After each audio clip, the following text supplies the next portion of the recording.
You didn't hear me. I said that we could, as an idea, provide them with another dinghy into which to climb and then go back to France. And if they choose to scupper that dinghy, then yes, they have to suffer the consequences of their actions. Then you would leave them to drown. They cannot, absolutely, they cannot be infantilized to the point that I have we no doubt, Ben, become that is a hostage to policy fortune. that would work quite well. However, that is not a policy that a civilised country should endorse. Ben, did you deserve to be cancelled for that?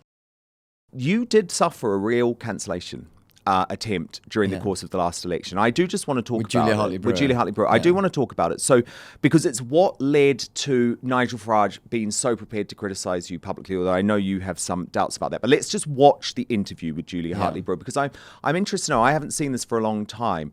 How do we feel about this a few months on? Let's have a look. It's reasonable. Are you genuinely saying the Reform UK policy is we will let people drown to make a point? Because I think that's what you're saying. No, Julia, if someone comes, let's not infantilize these people. They have free will. They were safe in France. They paid good money to get on a boat seeking illegally to come. So I'm not going to infantilize them. And I'm not going to be held to ransom by their claim that they deserve protection as soon as they get into our territorial waters. I agree with all of that. At the point when they use the tactic of jumping into the sea and they're drowning, are you saying that British Border Force and the British Navy will be instructed not to rescue those people from drowning? No, you didn't hear me. I said that we could, as an idea, provide them with another dinghy into which to climb and then go back to France. And if they choose to scupper that dinghy, then yes, they have to suffer the consequences of their actions. Then you would leave them to drown. They cannot, absolutely, they cannot be infantilized to the point that I have we no doubt, Ben, that is a policy fortune. that would work quite well. However, that is not a policy that a civilised country should endorse. Ben, did you deserve to be cancelled for that? Well, I wasn't cancelled for that. I mean, obviously, it caused a few shockwaves because if you ignore... See, Nigel Farage has claimed it was privately... Yeah, has he? That interview was sort of one of his red lines for removing the deputy leadership. Yeah, well, I'll tell you what is interesting. I'll come back to the interview in a second. Big news. Outspoken is now available as a podcast too. So please do subscribe wherever you get yours, Spotify, Apple Podcasts, and make sure you rate and review. I'll take 5 stars, if you may. I've stopped hearing from Reform that it's their policy to intercept the dinghies and send them back to France. They've stopped saying it. Yes, they They have. are now doing the Conservative Party approach, which is everything is through deportation. Yes. Detain and deport. No turn-back policy. No turn-back policy. And we need a turn-back policy. You absolutely have to have a turn-back policy. And do you commit to a turn-back policy? I absolutely commit to it. And it's proven to work. The Belgians do it. Australia. And Australia did it. The Belgians did it without any loss of life. But the video you just played with Julia Hartley-Brewer, you can see it's a stupid hypothetical example. Yes. And the example is they leave the shores of France, they get to our waters, we say go back, they stab the boat with their knife, they end up in the drink, we provide them another dinghy, they stab their boat in the boat again with a knife, they end up in the drink. And she says... And I was getting cross because it was a stupid... because it's not going to happen if they know no one's going to be there to rescue It's not going to blooming happen. And that's the point. Yeah, it's a deterrent. And so I said, if they insist on drowning, well, then they must be allowed to get on and do what they wish. You can't infantilize them. But your fundamental point, though, is that it would not happen. It wouldn't happen. Because, of course, these people don't want to die.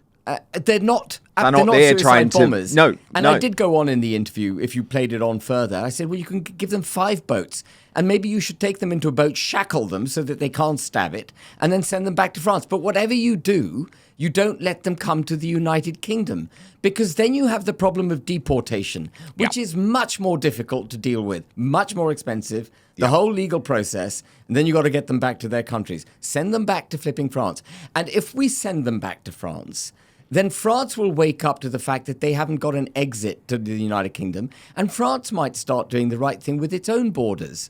Are you with me? You start the domino effect 100%. Of countries behaving. 100%. And the point is, without a turn-back policy... I mean, I've always been for a turn-back policy, not on its own. Yeah. I think it works as part of a bigger program. Yeah. But, I also, and a lot of people say that I'm unrealistic, but I also want offshore processing as well. Absolutely. Because I think we have to do everything. Absolutely. Yeah. And you know what? In Australia, because I followed this very closely, sure, all of polite society from the UN on down absolutely said Australia was the most shocking, immoral, barbaric. Tony Abbott might as well have been, the worst human rights abuser in history. Funny that they don't speak about the Uyghur Muslims in China like that, isn't it? But actually, what Tony Abbott did was save lives in a whole load of ways, because he saved the lives of the people who were coming over on the boats, but also he saved the lives of the Australians who were going to be killed by the people on the boats, because we know a lot of the people on the boats are murderers and rapists, and we don't talk about that enough.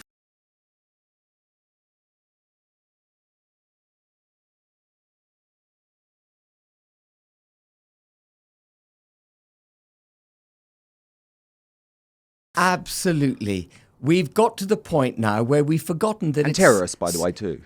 We've forgotten that it's civil society, British citizens, that need our protection, not people breaking into the country. Yeah. The criminals now in our country get the protective blanket of the state, and the victims.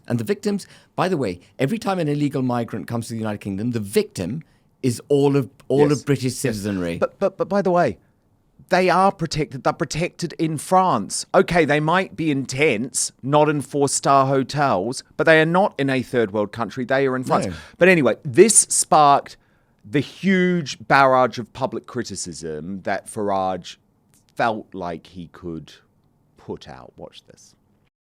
I've been in touch about is Ben Habib. What's happened there for anyone that's not followed that twist and turn? Yeah.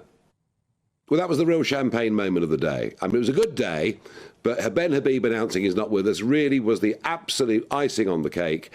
Look, after the election, Ben didn't get elected, other people did, and he and David Bull had been the deputy leaders under Richard Tice. And I said, Ben, David, I'm really sorry, but I want to make Richard Tice the deputy because he's in the House of Commons. He will literally deputise for me when he's there and I'm travelling around the country. And David Bull accepted that and is very much a part of the organisation. And poor old Ben felt bitter about it. And he's attacked me more in public than the Labour Party have. He's gone very bitter, very twisted. It's very sad. The fact that he's walked away, frankly, is a huge relief. Are you incapable of saving the UK, and would you do massive damage in office? Is this the same Ben Habib who lost election after election? Is this the same Ben Habib who, when he was deputy leader of the party, failed to get any of the candidates vetted, which caused us such problems at the general election, and failed to get us to stand in more than 12% of seats last year? Is that the same fella? All of this. Ben Habib, is there a way back for Ben? Over my dead body. Well, he wrote a piece saying you didn't deserve your victory. Did you see it? I mean, I'm sorry, you get these small, very insignificant people who say what you think, Nigel. Who think they're more important than they are. They're frankly nothings. There you are. See, I would argue those comments have aged pretty badly. Oh, would now you? That you have the support. Well, yeah. I mean, what, an insignificant nothing? Well, I mean, I know what he thinks of me. That's fair enough. Yeah. The most powerful and rich man in the world. I guess what I'm saying is I don't think Farage was expecting Advance UK to garner the support, certainly from Musk, then the 30,000 members as quickly as you did. Yeah. No, we are a force with which he is going to have to reckon. He doesn't like it. And I know his... And you'll take him on. 100%. I couldn't care less. Absolutely. If the only thing I'm interested in, I'm not bitter. There are there's lots of things I could say which I don't want to because it'll be the rest of the interview. But the only thing I care about is saving this country. If Farage can get a political philosophy which would deliver that, and a bunch of people who are capable of implementing that political philosophy, I would be over the moon and I'd back out. But they've thrown Suella Braverman under a bus. They've thrown Robert Jenrick under a bus. They don't know what deportation is. They don't know what a trans woman is. They have taken Jake Berry, who was voted Remain, pro-lockdowns, pro-vaccine, net zero nutcase into the party. 1 minute they denounce the Online Safety Act, then they take Nadine Dorries into their bosom. I mean, they're all over the place. So it's not me being bitter. Anyone who is prepared to look at this dispassionately and look at what they're saying, what they're doing, will realise they ain't the answer. Thank you so much for watching Dan Wootton Outspoken. Please click on my face just to the bottom left to subscribe to this brand new independent news source and turn on the notification bell so you'll be alerted to our brand new live shows, uncancelled interviews and special royal episodes. Outspoken is also now available as a podcast, so you can listen to the show every weekday on the go wherever you are.